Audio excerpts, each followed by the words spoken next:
Actually, my good wife Krishna Bhavana asked me to do this bhajan this morning, so it's from her inspiration and her good wishes we're able to do this. Thank you. She was reminding me that when she was young in Ahmedabad Temple, and her dad was the temple president there, and every day he would sing a bhajan of the acharyas. And I also remember being a newer devotee in Brisbane Temple, we would always sing bhajans regularly. Every Saturday, the start of the program, for half an hour we'd sing all different bhajans, and every day different people would sing these bhajans of the Vaishnava acharyas. So it's something that, I don't know, we don't seem to do that much anymore, but it'd be very nice to do. It's a great meditation to sing these bhajans. Srila Prabhupada very much liked to sing them. Jaya Jaya Sri Caitanya Jaya Nityananda Jaya Dvaita Chandra Jaya Gaur Bhakta Vrinda.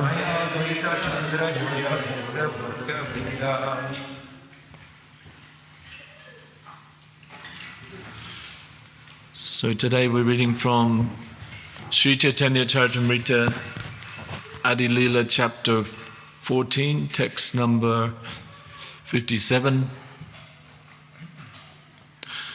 Kona kanya palaila naivedyala iya Tare daki kohe prabhu sakro dahaya Kona kanya palaila naivedyala iya Tare daki kahe prabhu sakrodha haiya.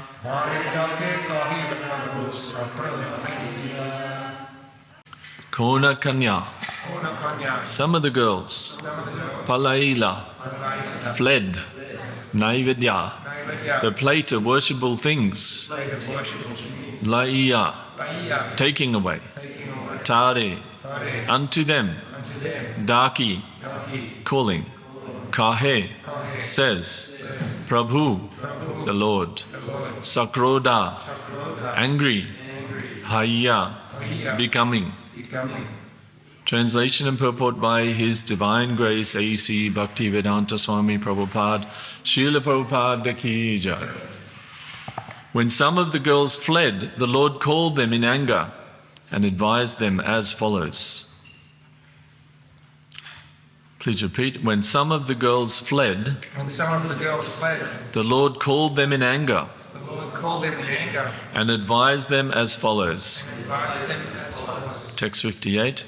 Yadi naivedya na deha haya kripani Buddha bharata habe ara chari chari satini. If you are miserly, this is the Lord Chaitanya talking to the girls who are running away. If you are miserly and do not give me the offerings, every one of you will have an old husband with at least 4 co-wives.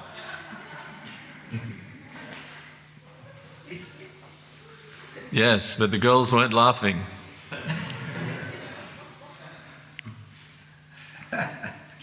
Please repeat. If you are miserly and do not give me the offerings, every one of you will have an old husband with at least 4 co-wives. Not good. Purport. In India in those days, and even until 50 years ago, polygamy was freely allowed. Any man, especially of the higher castes, the Brahmins, Vaishyas, and particularly the Kshatriyas, could marry more than one wife. In the Mahabharata, or the old history of India, we see that Kshatriya kings especially used to marry many wives. According to Vedic civilization, there was no restriction against this, and even a man more than 50 years old could marry. Even. But to be married to a man who had many wives was not a very pleasing situation, because the husband's love would be divided among his many wives. Lord Sri Chaitanya Mahaprabhu apparently wanted to curse the girls unwilling to offer him the naivedya to be married to men who had at least 4 wives.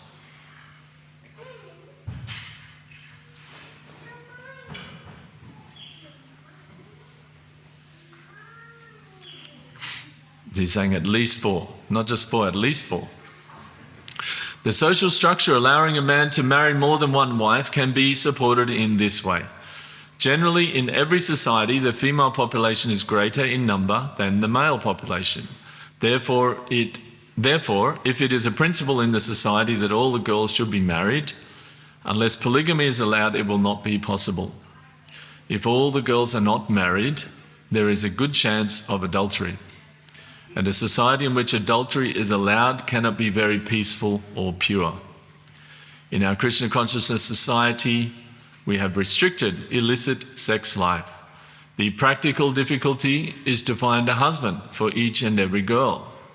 We are therefore in favor of polygamy, provided, of course, that the husband is able to maintain, we'll just say those words again, provided, of course, that the husband is able to maintain more than one wife.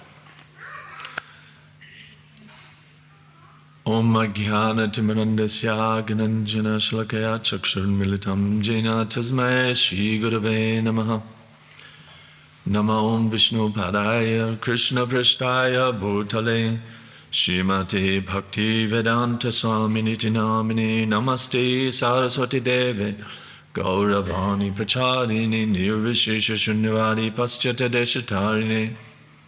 So I didn't really prepare for this class because I was very busy this week, and I'm kind of glad I didn't in a way, because I had no idea that all of these topics were going to be brought up in this class.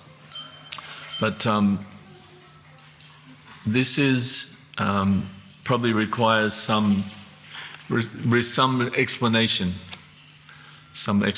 or discussion about what is being talked about here. So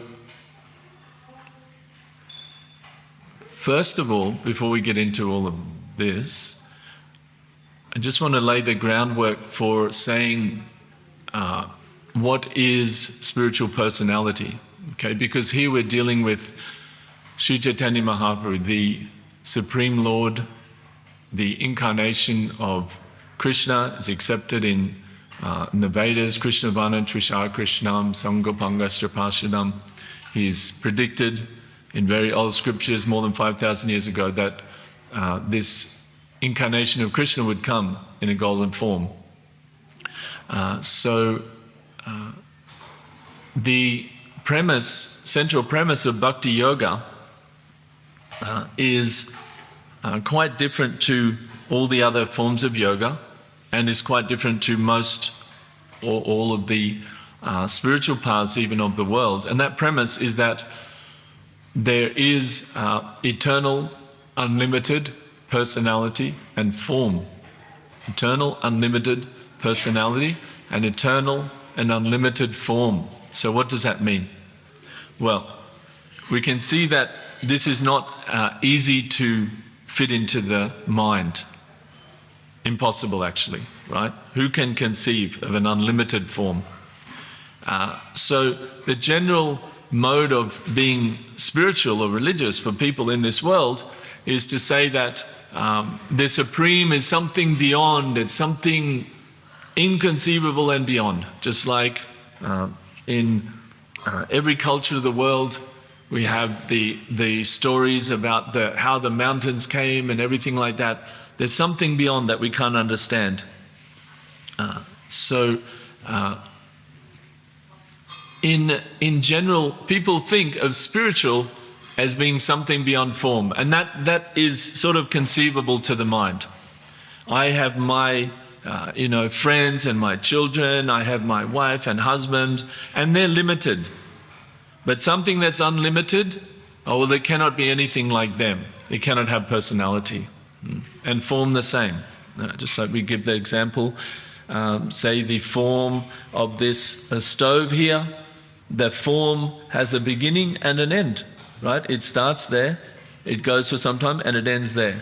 So form, in this world, form is limited, right? So we think of form as being a limited thing. It's limited, has a limit. But we read about in the Vedas that there's a form that is unlimited. It doesn't have a limit. It doesn't start here and end there. So we can't fit that into our material mind. We can't fit that into our material intelligence.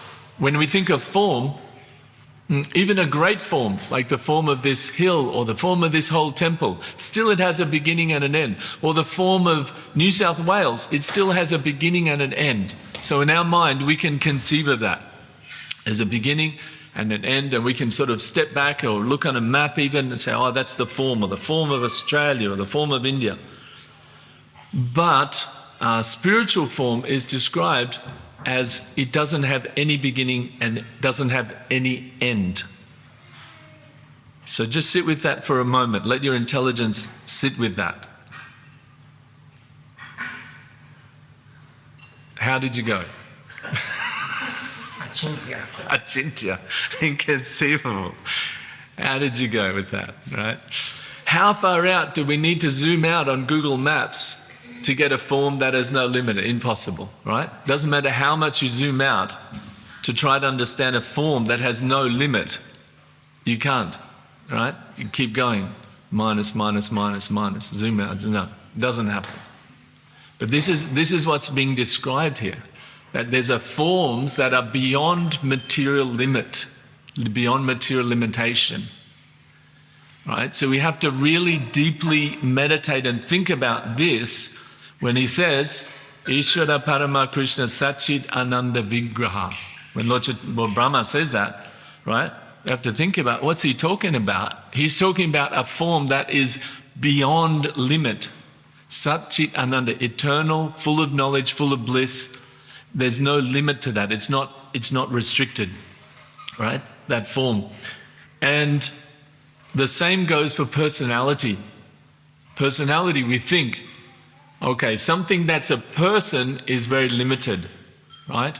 Has anyone met an unlimited personality? What's the most unlimited personality anyone's met? Who? In the material world. What's the most powerful kind of a person that's like their influence seems to be unlimited that anybody has met? I have to think who it is for me. I can't even think. I haven't met anybody that amazing in my whole life. But even if you met, what is it? What's the Amazon guy or what's in Bill Gates or someone like that? Like they have such influence, right? But still, even their form is very limited. So it's an imperfect example. But still, when we think of personality, again, like form, we think of something very limited, right? A personality is limited, right? Just by nature. When we think of something impersonal, like if you think of the sky, just let your mind imagine for a minute how massive, or say the ocean, right? We've always been to the ocean, Pacific Ocean. Just let your mind go for a minute and think of how big is that Pacific Ocean. Just think of how big. Like you could swim for an hour and you'd be, 300 meters offshore or 500 meters offshore? Like, how far is it to swim across the Pacific Ocean? But your mind can think of how big that is because it's impersonal. It's not a person, right? But the Vedas are telling us that there are people who are personalities. They have feelings, desires, activities, relationships, but they're unlimited. So just sit with that for a minute and see how does that sit. Okay, I'll give you a moment. Think of that for a minute. A person that has no limit, unlimited, but they're a person.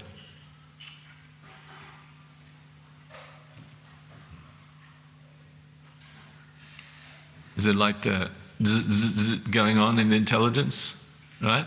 It's very difficult, isn't it? Like you can't actually think about it.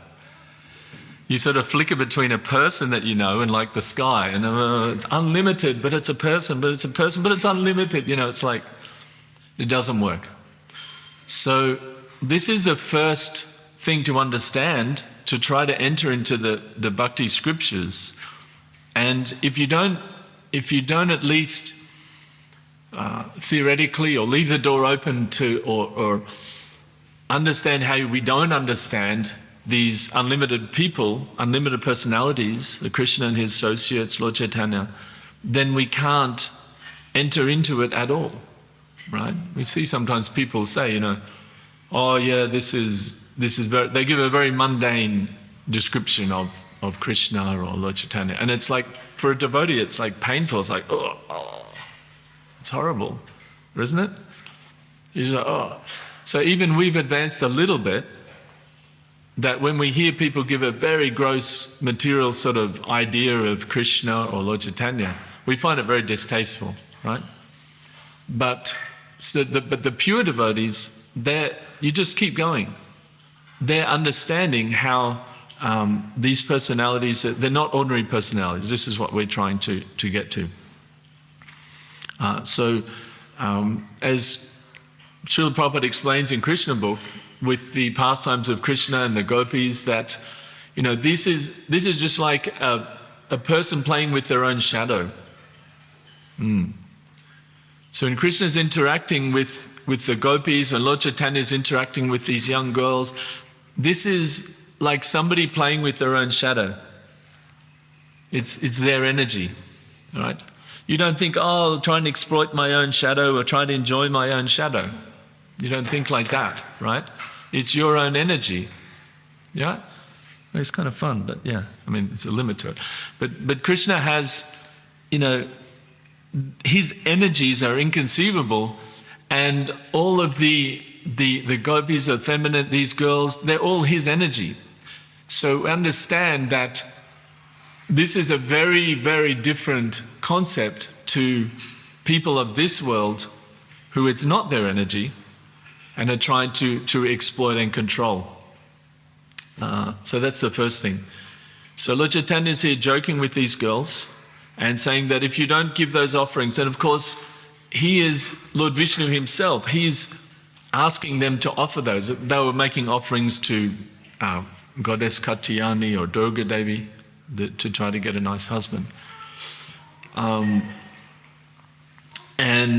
He's joking with them and saying, if you don't give me this, you will have an old husband, at least 4 co-wives, etc., etc. So in the purport discussed here, the Prabhupada is saying, at least until 50 years ago, polygamy was freely allowed. We might just say for a start that Prabhupada says here, in our Krishna conscious society we have a restricted list. The practical difficulty is to find a husband for each and every girl. We're therefore in favour of polygamy, provided of course. And this Chaitanya Charitamrita was written 1974, would that be right? When the big marathon was on? Or this was something like that. So around 73 maybe? Right. So it was written in the early 70s, and we can read from many other statements that Srila Prabhupada gave that this is something that in principle or in theory or principle you might say, an ideal, theory is not the word, but the ideal is that polygamy is in an ideal society is a good option, right? In the ideal. And Prabhupada gives one reason is that often there's many more females than males, but also there is a greater number of males who are happy to be renunciates, basically, in the world. It's still a very small percentage, of men that, and we can't really judge from today's world. We're not talking about that, but in the Vedic time, in times that were more pure and simple, there is still a small percentage of men, but there's a percentage of men who want to be renunciates, so they don't want to get married. The percentage of women who want to be totally renounced and not have any husband is very, very small. You think about, was it Mirabai that just married Krishna? Was it Mirabai, the great saint? Like when you talk about women renunciates, you get down to you're talking about 1 or 2, like in the histories. Very, very hard to even think of 1 or 2. Men renunciates, they're still a very small proportion of the overall population, but there's a great number. So if all women want to get married and a number of men want to remain as brahmachari. I'm not talking about in today's Australia in Kali Yuga, but in previous times or more peaceful times, then that's another reason that polygamy was allowed, or it was practical. Prabhupada says here, provided that the husband is able to maintain more than one wife. And this is why Kshatriyas mostly, because they had huge, facilities, then they would be able to do this. You can read, I think, Vasudeva had 30 wives. The father Krishna had 30 wives. I could be corrected, but I just heard it last week, so I'm fairly sure that's right. Many, many examples. Kshatriyas who had multiple wives because they were able to protect them. And protecting women, allowing them to do their activities in a protected way, to stay pure. And this is the thing, and Prabhupada said, if people are not married, there's a good chance of adultery. Adultery means what? Sex outside marriage. Sexual activities without any responsibility. Well, I'd say, well, what's wrong with that? Well, it's a great, and Prabhupada says it here. And in a society in which adultery is allowed, cannot be very peaceful or pure. Cannot be. How can it be peaceful and pure, right? If there's unrestricted, and you just have to look, right? Just read the papers or look outside, look at what's happening. So illicit sex, unrestricted sex is very, very chaotic, detrimental but chaotic, and cannot be peaceful. It cannot be peaceful. So this is something that when Prabhupada came to the West, of course, he came in the 60s, and we all know the 60s was, the whole so-called sexual revolution, the what's it called? The pill, what's it called? Contraceptive pill had just been invented. So for the first time, there wasn't the responsibility of having children, and there's unrestricted sex life, and great chaos came into society due to that. And Srila Prabhupada had to speak very strongly against that, not from a moralistic or some kind of old-fashioned point of view, but just from a practical point of view, that society cannot be peaceful if there's unrestricted sex life. Prabhupada did give, he talks here about illicit. He says, Krishna conscious society, we have restricted illicit sex life. And he does give two main definitions of illicit sex, and we'll go into that today because it's right here in the purport. And the first definition is any kind of sex that's not for simply having children. So that is the highest level. And he also says that, if you want to go back to Godhead, like to have a totally pure mentality, there can't be any interest in physical pleasures of this kind of thing. If you're still attracted to that, if you're still attached to that, then you can't go. So that's the highest level, right? Only having sex life just simply to have a child. That's all. That's one definition. And the other definition he gives is only sex within marriage, which he sort of hints at here. But other places he explicitly says illicit sex or any sex that is outside of marriage. And of course, that has to be fully given up if one is, completely going back to Godhead. But it's not devotional, but it's not sinful. I'll give a story to exhibit that. This is a story I've heard my Guru Maharaj Jayapataka Maharaj tell multiple times, and he tells it the same every single time. It's not something that was recorded, but it was something that he's told multiple times, and he was there when this happened. So I'll relate this story, that one time Srila Prabhupada was walking in Mayapur with a group of devotees, and one devotee, it had come up that he had gone to see a prostitute, and Srila Prabhupada had come to know of this, right? That this man was seeing a prostitute, and so the Prabhupada said, why did you see a prostitute? You're a married man. Why do you need to see prostitutes? And he said, well, if I have illicit sex with my wife, then it's a fall down. And Prabhupada said, well, okay, but the thing is, Prabhupada said to him, this is what Prabhupada said, that having sex with your wife is not sinful. It's not devotional. You can't say it's pure devotional, but it's not sinful within the marriage. But going to see a prostitute is very sinful. Very sinful. And it's very degrading. So he said, you're married? You're a married man. So this is the, in many different places Prabhupada says this in different ways, that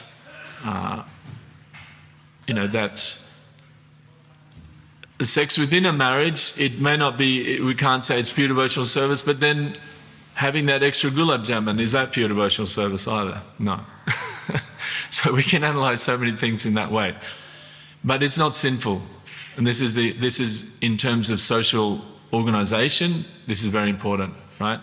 But having illicit sex outside of marriage, and why is that? Well, a number of reasons. One is that having sex life within a marriage, there is responsibility, and there's an ongoing relationship between the people, right? So when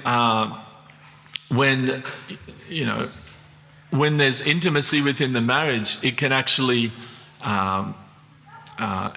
there's a responsibility to it. It's not just like, I want to do this. I want to do this. There's no recourse. When there's illicit sex, somebody meets in a bar, next day, see you later, nothing. There's no responsibility. There's no responsibility to it. But at least within the marriage, and Bhaktivinoda Thakur said, and this is translated from the Bengali, so I'd have to see the exact Bengali, but the general translation of Bhaktivinoda Thakur is saying that relationships between husband and wife, they should be judged on how they're maintaining the ashram, on how if they are helping to maintain the ashram, helping to create an ashram where the spiritual life is going on, then that can be considered auspicious activity. He said like that. You can see the exact Bengali of how to describe that. So like these are more subtle points, and obviously for householders to consider if somebody's in brahmachari ashram or they're not at all engaged in household life, then that's more of a theoretical thing to consider. But also when we're presenting Krishna consciousness to other people as well, we shouldn't present just one side. Illicit sex, no sex, well, we don't believe it. Prabhupada did say that, yeah, that's the highest level. And at the same time, Prabhupada also said this, said many things like that. We can see, say for eating, let's give the example of eating. Bhakti Siddhanta Saraswati Thakur, he would have all his food just mushed up, and throw heaps of salt, and then he would eat it. Completely detached from eating, right?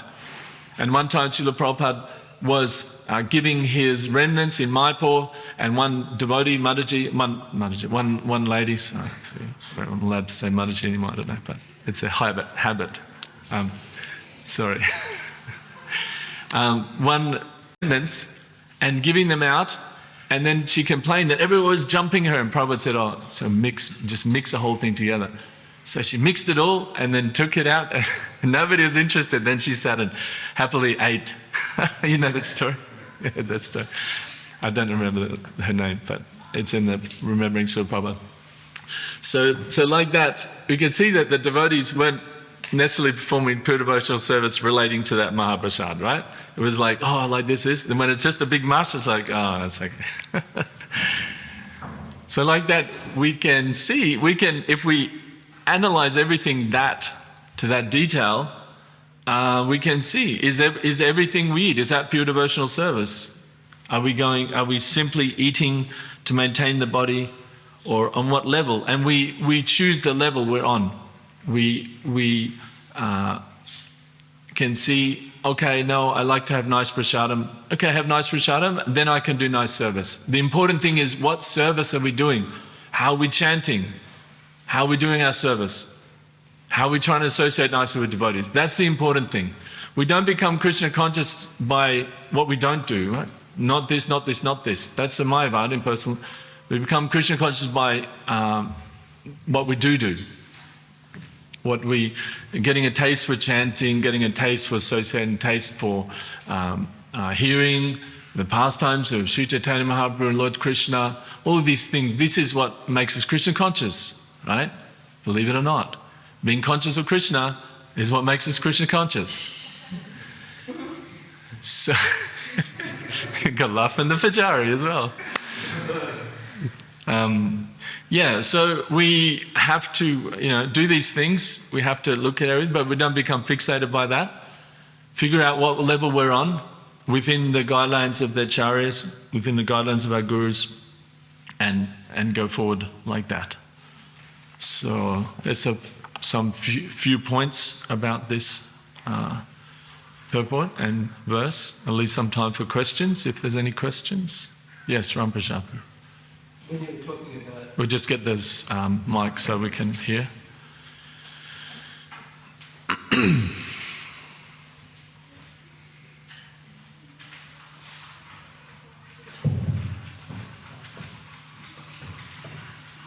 When you're talking about Krishna's unlimited personality, that we can't conceive, it's unlimited, it doesn't end. I was just reading recently, it's even harder to understand in that when he's running from Mother Jasoda in fear, he's fully experiencing fear in a localized. He's not just pretending to be afraid. He's enjoying that rasa.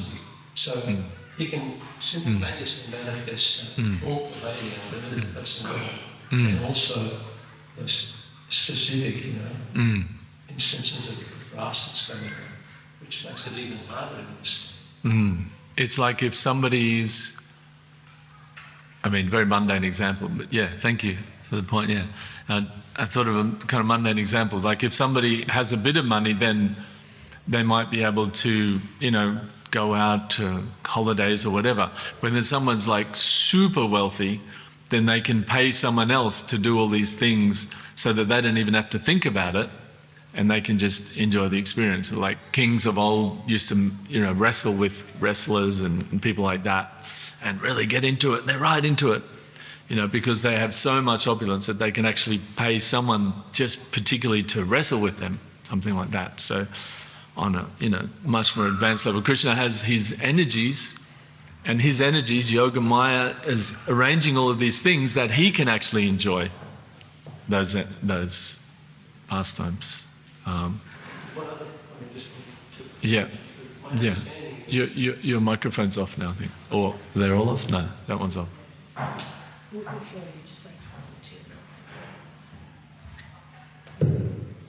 My understanding is that, as you mentioned, Prabhupada was mentioning there about polygamy. That was in nature of the way in which later on, he affirmed that we should follow that the Adi-lila. Yeah, I think I didn't say that in the class, but I was meant to say that Prabhupada said that I think, I shouldn't say I think, but it is the history that there was some trying of polygamy, correct? And it was a dismal failure because the people weren't qualified in this age to do it, but also the society wasn't accepting of it. And Prabhupada said, the society it's just a disturbance. Don't do that. It's not practical. Although we understand it's an ideal, or the principle is there, but practically it's not something. Yeah. One of those things, Kali Yuga, not taking sannyas, begetting wife, begetting children, and all those sort of things. It's just like, people are not sufficiently qualified to be able to deal with that. Is there any other questions? Yes. What feeling, you have the 4 regulating principles. Yes. And they help you grow towards God. Yes. They don't really help you grow towards God. They stop you from growing further into the material world. So there's, go on. Yeah. by being engrossed into the material world Yep. instead of engrossed in God's love,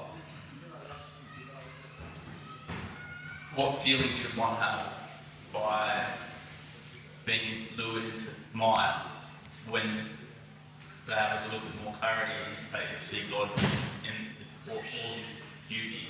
Yeah. I just don't the feeling. What feeling should you have about being allured into Maya? Krishna says that when you get a higher taste for his love, then you immediately find the lower taste to be insignificant. It's not very difficult. It's like a child that has a stick he's playing with, and then you give him a lollipop. The stick is just yeah. Thank you. Yeah, that's right. Does that answer the question? Is that no? What's the question? Keep going. I haven't fully understood the question. I don't explain myself very well. That's not. It's not so much that once you have a higher taste, that Yeah. the lower taste is not, the stick's no longer enjoyable. But at my human nature is to kind of Yes. go back. Yes. Pick up the stick and see. Yes. Correct. Where It's not as good as the lollipop. yes, The feeling once you have we're conditioned. Yeah. God, Yeah. is it a disrespect to feel shame, guilt, remorse Yeah. when in the presence of God? Yeah. Or should you feel proud and Right.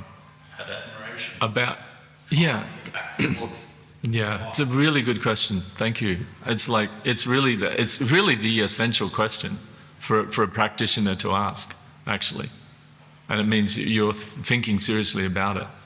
Yeah, no, seriously, because what the question is, if I get it right, is what's our feeling or what's our emotional feeling towards the fact that we are still conditioned and still attached to some level of enjoyment in this material modes, in this material world, even though we realize to some degree we have made some progress towards loving God, and we intellectually understand that's what we should do, but in our emotions, in our deeper being, we still have attachment there. Is that the question? Yeah, perfect. So first, what we shouldn't do, right? We shouldn't either, one, be very proud of that. Oh, I still have this attachment. Oh no, great. I can do this and that because I'm so attached. We shouldn't be very proud of it, one. But we shouldn't also be very kind of depressed about it as well. Right? Either one of those things. Now, there's a concept called Sambandha, Abhidaya and Prayojana. I'm not going to get into that now, but I just want to give the essence of it, is that whatever the basis of what you're thinking about, that's where the result comes. If somebody decides to play soccer, everything's kicked with the foot, everything, they do that now. So whatever the focus or the foundation of your thinking is, that's where you go more and more into it. You act in that and you get a goal according to that. So whether you're very proud of being materially conditioned and having material talents, or whether you're very depressed about it, and oh, I'm so full and because I'm so into this, either way, you're still focusing on the material world, right? You're still focusing on it. And either way, you get activities and material activities, you get a material goal, not love of God. So the trick is to transfer that basis of thinking to Krishna, to God. Now, how do you do that while you're still attached? And that's called the Varnashram Dharma, Varnashram system. That's called generally being married for most people, right? So you're hearing Prabhupada's talking about being married. So you have the desire to have some association with opposite sex. You have desire to have children. You have desire to, or whatever it is. So how can you do that in such a way that you don't become degraded. That's the trick. Because if you try not to do it at all, I'm just going to love God, I'm just going to love God, I'm just going to love God, at some point that will overtake you, and we've seen many examples even in our movement. Am I correct, Bro? I mean, and even in our life, we don't have to point to other people. We can see if we just try to. And Krishna literally tells us that in Gita. What is that? Visha vinivartante nirharasya dena rasa bhajam. Like just by trying to restrict it, doesn't. You still have the taste for it. That taste for enjoyment is still there. And there's another side. So multiple times Krishna says this, that don't just try to repress it, but then try to work out, and this is Rupa Goswami's, yuktam vairagya muchyate, that try to work out how you can engage that. And of course that requires the guidance of other people. Because if it were just up to us, we'd be out at the nightclub doing whatever and saying, yeah, that's all for Krishna. And some people do that. Some people do that. I mean, we're laughing here, but that's a real philosophy. It's like, I want to do that, and I'm enjoying, and Krishna's enjoying, so this is Krishna consciousness. But that's not going to help, right? So under guidance, okay, how can we, so like example, like we want to, we're talking here about sex life or blah, blah. Okay, so how can I have that enjoyment of having a husband or wife, but then still develop my love for God? All right, we read from the Shastras, all right, be married, no illicit sex, take care of the other person, try to please the other person. If two people are together and they're always trying to serve the others, how can I make their life easier? How can I make their life better? What do they need? If both people are thinking like that, it's practically the spiritual world, right? Because that's a spiritual world. There's no selfish desire. Of course, it's never ideal, right? We're living in the material world. But that is, we find a way, and say we have some ability, we may be able to, write very well, and instead of going and writing articles and getting famous and then try to enjoy the world through that writing ability, we write for Krishna. This is the process of bhakti yoga, and write little things and give to people, or write posts on our Facebook, or whatever it is. So whatever we have, we find out how we can be situated in such a way that we can be fixed there. We can stay there and keep chanting.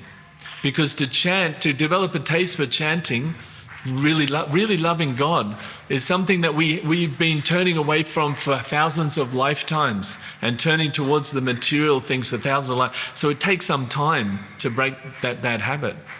So we want to really make a lifetime plan. And so, all right, there's some desires, like I have a desire to be world champion surfer and stand on the podium and all of that. I can probably give that up. That's okay. Do you know what I mean? Like there's some desire, we can analyze our own heart. And we can see there's some desires, there's some attachments we have. It's easy to give up. I don't need that.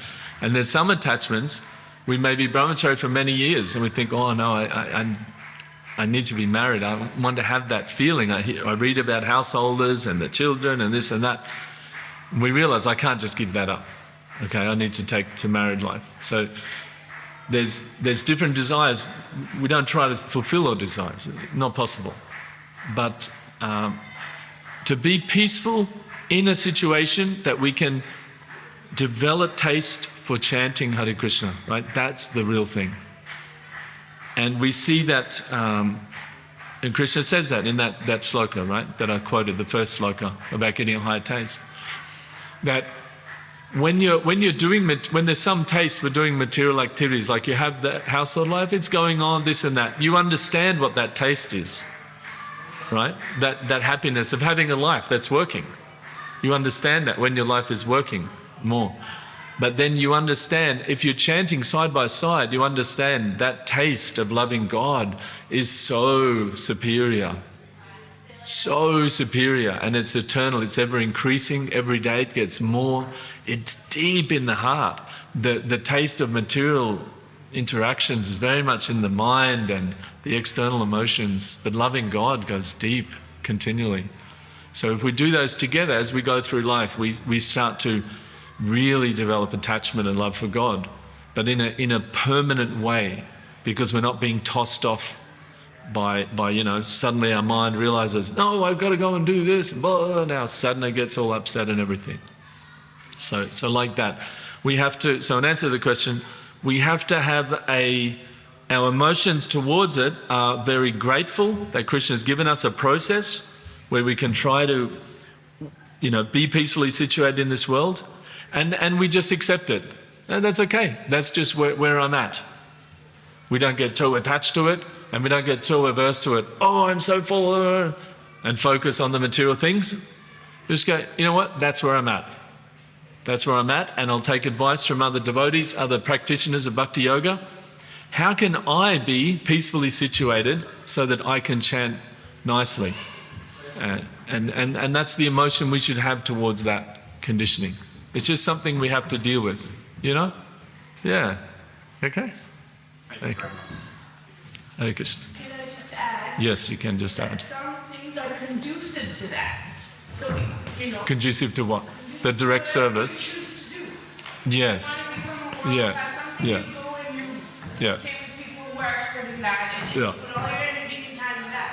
Yeah. If you want to become a spiritually, health situated person, you have to associate with like-minded people. Yes. Associate with like-minded people, And yes. all your other activities also have to be helping you do that. Yeah. You can't become a butcher and then expect to become a nice spiritualist. Yeah. That's a really good point. I mean, obviously the activities have to be... Yeah. So, yeah. Maybe you are attracting them to it, but it's very rare. So you have to surround yourself with activities and people that help you. And so you have to be true to yourself, honest. Okay, what am I doing with my life right now? Do I want to actually give this spiritual life a go, honestly, truthfully? And then you have to give yourself that much, like you say, give yourself me time, take care of yourself is the first step. Asking deep inside, okay, what is gonna, I've tried everything else. Now, honestly, I have to give this a go with properly. We work so hard for everything else, 8-10 hours a day for everything else. We learn new crafts. But when it comes to our real saving, one thing that can actually, after you've tried everything else, then you have to actually surrender and honestly say, okay, I haven't given this everything yet. I have to give it my everything and try. And then if it still doesn't work, then okay, all these Haris are crazy. Yeah, we have to honestly try, and what Bobby's saying is, true. We have to, whatever we're doing, those activities can't be degrading. They can't be sinful, intoxication, meat eating, whatever, because that just covers us over so much. So, yeah. All right. Thank you. Jai. Hare Krishna. Jai. Sri Caitanya Caritamrita ki jai.